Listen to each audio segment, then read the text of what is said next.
की जो बात है, यहाँ मैं जो लीगैलिटी इश्यूज हैं, अब इस पर भी जानना ज़रूरी है कि इस वारंट का कानूनी पहलू क्या है। प्रवीण पारिक हमारे साथ जुड़े हुए हैं, सुप्रीम कोर्ट में सीनियर एडवोकेट हैं।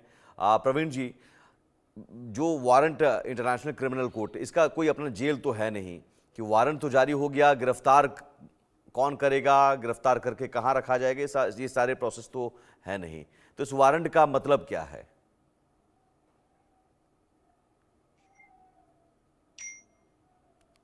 प्रवीण जी अनम्यूट कर लीजिए सर, आपकी आवाज आ जाएगी, अनम्यूट कर लीजिए।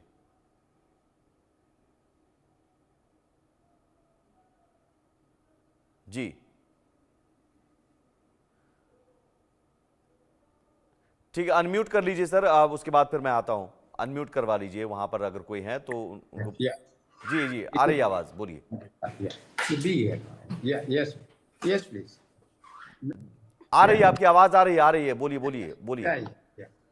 बोलिए अब।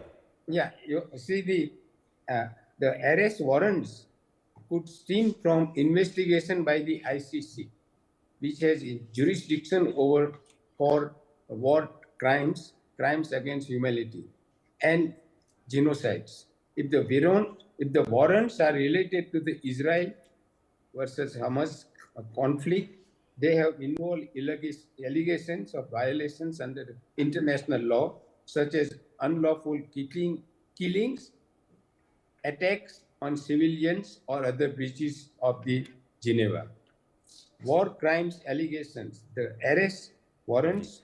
सर मैं चाहूंगा, अगर रिक्वेस्ट करता हूं हमारे दर्शकों के लिए, आप हिंदी में अगर बता सकें और जवाब सीधा कि इस वारंट के मायने क्या हैं, इस वारंट का कुछ असर होगा। अच्छा, जो जो जो अरेंज जो जो अभी चल रहा है वहां पे जी, वो इजराइल और जो दोनों जगह से जो झगड़ा चल रहा है, हाँ, और काफी तो कोई लोग मरते हैं हाँ। All the time.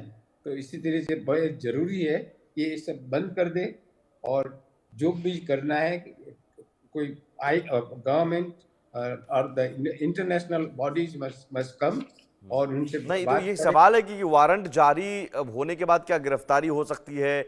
वारंट जारी होने के बाद क्या होगा? मैं कानूनी पहलू जानना चाहूंगा आपसे। देखिए, कानूनी में तो उनको वो बोलेंगे कि किसका कानून चला रहा है, कौन किसका पावर है, किसको क्या कर रहे हैं। ये जो चीज ऐसे वो जनरल जो जो चीजें होती है वो तो ये है नहीं। ये सारा all two two two groups of people want to do which other. तो whether it is good or in this type of things, good or right, illegal, etc. मैं इसमें कुछ ज्यादा कुछ बोल नहीं सकते, कर नहीं सकते, क्योंकि ये चीजें इस तरह से ही चलता है। जब इस तरह का ये this is a war, in war में कोई ज्यादा कोई लॉ नहीं होता है। तो ये वारंट एक तरह से ऐसा है कि नेतन्याहू पर कोई असर नहीं डाल सकता है। हाँ, देखिए ये चीजें में दो जिसके जिसके पास पावर ज्यादा है वो सब करता है, और जिसके पास पावर कम है उनको सब नुकसान करता है। तो ये सारी जगह जब इस तरह का है, ये कोई नॉर्मल सिचुएशन नहीं है कि जिसके बारे में आपको मैं कह सकूं कि क्या किया, कैसे किया। ठीक है सर, मैं आता हूं। और लेकिन एक सवाल यहाँ ये है कि जो सदस्य देश हैं इंटरनेशनल क्रिमिनल कोर्ट के, उन देशों में जाने पर क्या नेतन्याहू की गिरफ्तारी हो सकती है? सवाल के साथ मैं आता हूं, लेकिन उससे पहले एक सर्वे रिपोर्ट दिखाना जरूरी है। सर्वे रिपोर्ट में अगला सवाल जो हमने पूछा था दर्शकों से, वो सवाल था कि क्या मिडिल ईस्ट में तनाव बढ़ने का कारण आप नेतन्याहू को मानते हैं? अगला सवाल। और इस सवाल का जवाब जो है, हमने 3 ऑप्शन दिए दर्शकों को, हाँ नहीं कह नहीं सकते। और यहाँ भी लगभग मिलीजुली प्रतिक्रिया। नेतन्याहू को जिम्मेदार मानने वाले लोग जो हैं वो 49% हैं, जो नहीं मानते हैं जिम्मेदार वो 42% हैं, और कह नहीं सकते 9% हैं। लेकिन ये मिडिल ईस्ट में जो स्थिति अभी है, संजीव श्रीवास्तव जी, क्या आगे आने वाले दिनों में ये स्थिति और बिगड़ेगी, या इस तरह दबाव पड़ने पर, कहीं ना कहीं कुछ दबाव तो पड़ता है, कि आगे आप देखते हैं कि जंग थमने के आसार नजर आ रहे हैं, क्योंकि बहुत लंबा खिंचता जा रहा है। दबाव अगर कुछ पड़ने की संभावना है तो वो राष्ट्रपति डोनाल्ड ट्रंप का जो दबाव होगा वो ज्यादा कारगर होगा। आईसीसी का मुझे नहीं लगता कि कोई दबाव इस जंग को रोकने में कहीं से भी कोई भूमिका निभाने जा रहा है।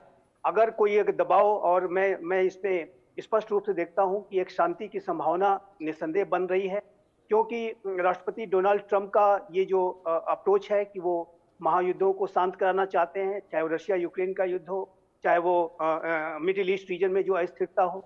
और मेरा ऐसा मानना है कि राष्ट्रपति डोनाल्ड ट्रंप और बेंजामिन नेतन्याहू का जो एक बेहद कठोर रुख आतंकवाद के प्रति रहता है, उससे इन आतंकियों के ऊपर एक दबाव निस्संदेह बनने जा रहा है।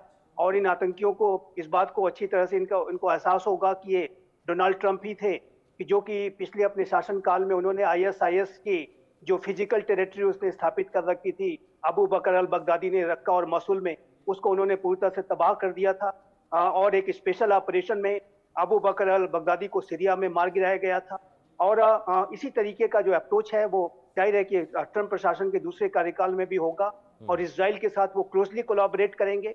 तो ये मेरा मानना है कि राष्ट्रपति ट्रंप का जो एक पीस थ्रू स्ट्रेंथ, शक्ति के साथ शांति की जो बात करते हैं वो, उसका एक दबाव ईरान के ऊपर भी होगा, जो इन आतंकियों का समर्थक है, बैकर है, और इन आतंकी संगठन भी दबाव में होंगे। और ये आतंकी इस बात को समझ रहे होंगे कि बेहतर यही होगा कि वो सरेंडर कर दें, जो भी बंधकों को उन्होंने अभी भी बना रखा है उसको छोड़ दें और एक बातचीत की टेबल पर आ जाए, तो वो ज्यादा अच्छा होगा। और क्योंकि अगर जैसा कि मैंने कहा कि बेंजामिन नेतन्याहू और डोनाल्ड ट्रंप का ये जो कॉम्बिनेशन है वो इन आतंकियों के लिए बहुत डेडली साबित हो सकता है। डॉक्टर राम श्रीवास्तव जी, यहाँ पर एक चीज वारंट को लेकर एक उदाहरण, तो यहाँ पर पुतिन, आपने भी कहा कि व्लादिमीर पुतिन, उनके खिलाफ भी वारंट जारी हुआ। हालांकि ये जरूर है कि उसके बाद वो देशों की यात्रा करने से बचते रहे। भारत अभी आने वाले हैं, ये जरूर क्रेमलिन की तरफ से कहा गया है, लेकिन रूस यूक्रेन युद्ध जब से शुरू हुआ तब से कई देशों की, इवन G20 में भी वो भारत में नहीं आए थे, ब्राजील में भी अपने प्रतिनिधि को ही उन्होंने भेजा। तो एक आप कहीं ना कहीं ये प्रेशर तो होता है कि आप जा नहीं सकते हैं, डर तो रहता है। नहीं, ऐसा कुछ भी नहीं है। बड़े राष्ट्राध्यक्षों के लिए इस तरह के वारंट इशू करने का कोई मायने नहीं है, पॉलिटिकल है ये। क्योंकि देखिएगा, जहां तक यहाँ नरसंहार हुआ, ठीक है, आज तक जितने भी नरसंहार हुए उसमें इतनी विभीषिका कहीं नहीं रही थी जो हमास ने की थी। हमास ने जाकर एक गर्भवती महिला के साथ दुष्कर्म किया, उसके अंदर हाथ डाल के उसमें जो बच्चा पल रहा था उसको बाहर निकला, उसकी नग्न बॉडी को जो है उसमें गाड़ी में रखकर चारों तरफ प्रदर्शित किया, इतना डराया। और उन्होंने जो कुछ किया मानवता के किसी भी आज तक इतिहास में ऐसा नहीं हुआ। लेकिन अगर यहाँ पर जो उन्होंने आक्रमण किया, तो हमास ने क्या किया? हमास ने पैलेस्टाइन के लोगों को शील्ड बना के रखा। उसमें बच्चे और महिलाएं सबसे ज्यादा क्यों मरी है? इसलिए मरी है कि उन्होंने शील्ड बनाकर यूज किया। और हमास का ये सोचा समझा षड्यंत्र था, एक दिन का नहीं था। इतनी 300-350 किलोमीटर की जो उन्होंने सुरंगें बनाई थी, 50 और 100 मीटर गहरी, इसके पीछे कौन था? हिजबुल्लाह भी है। उसको आज की तारीख में अगर हमला करना पड़ रहा है अस्पतालों में, स्कूलों में, क्यों? कि वहां से गोलाबारी हो रही है, वहां आतंकवादी छुपे हुए हैं। तो जब आतंकवादियों का खात्मा करने के सिद्धांत पर पूरी दुनिया सहमत है, तो इस बीच में जो नरसंहार हुआ, हालांकि बहुत बुरा हुआ।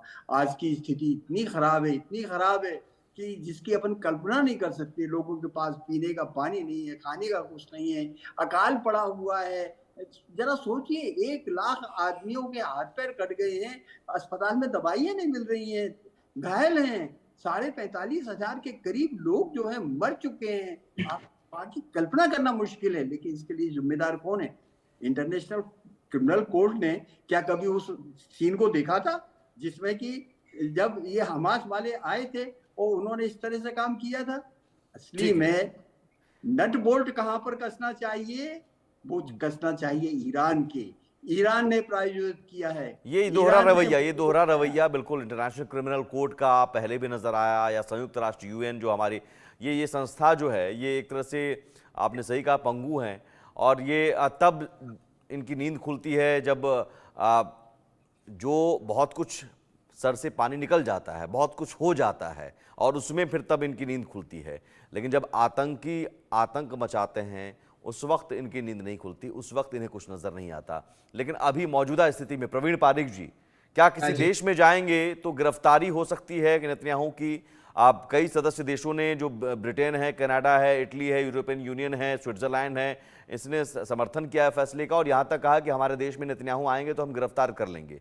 तो गिरफ्तारी हो सकती है, पहला सवाल। और दूसरा सवाल कि वारंट, इस वारंट की वैलिडिटी क्या है? मतलब ये क्या हमेशा वारंट अब इन पर रहेगा? देखिए, ये तो जो भी गवर्नमेंट है, वो जो भी कंट्री में जाएंगे वो गवर्नमेंट डिसाइड करेंगे कि इसको क्या करना है। उनको अलाउ करना है, उसको नहीं अलाउ करना है, वापस भेजना है या जेल में रखना है। इसमें से कुछ भी वो गवर्नमेंट डिसाइड करेंगे। इसीलिए आज मैं आपको नहीं कह सकूंगा। और कुछ गवर्नमेंट कुछ करेंगे, कुछ और दूसरी कंट्री में कुछ दूसरा करेंगे। हर एक का क्या इस चीजों में ऐसा कि वो सोचते हैं कि मेरी स्टेट को क्या फायदा होगा, वो काम वो करेंगे। वो they are not bothered about good bad etcetera. वो बोलेंगे कि देखो इससे मुझे क्या फायदा होगा, यदि मैं ये करूं तो मुझे क्या, कौन सा मुझे फैसला देगा। और ये वारंट कब तक, मतलब ये जंग अगर खत्म भी हो जाती है तब भी वारंट ये रहेगा? ये वारंट वापस लिया जा सकता है? देखिए, वारंट तो मेरे हिसाब से वारंट ही इलीगल है, तो वो तो रह सकता है, कभी तक रह सकता है। तो इसका कोई लीगलिटी है ही नहीं, ऐसा नहीं कर ही नहीं सकते। और जो करते हैं तो कब तक करेंगे, वो तो किसका पावर कब चलेगा वहाँ डिसाइड करेंगे। कैबिनेट जिसकी लाठी उसकी भैंस, यही ना? तो हाँ, यहाँ पर तो लाठी अभी लाठी तो अभी अमेरिका की है, तो अमेरिका अगर जब तक चाहेगा तब तक नेतन्याहू खुलकर अपना वार कर सकते हैं। Most probably.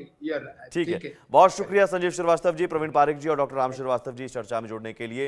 यकीनन अभी अमेरिका, अब डोनाल्ड ट्रंप का रुख क्या होता है ये देखना होगा। इंटरनेशनल क्रिमिनल कोर्ट के वारंट का असर कुछ नहीं होने जा रहा है। एक छोटा सा ब्रेक लेंगे, ब्रेक के उस पार भी खबरें लगातार जारी हैं।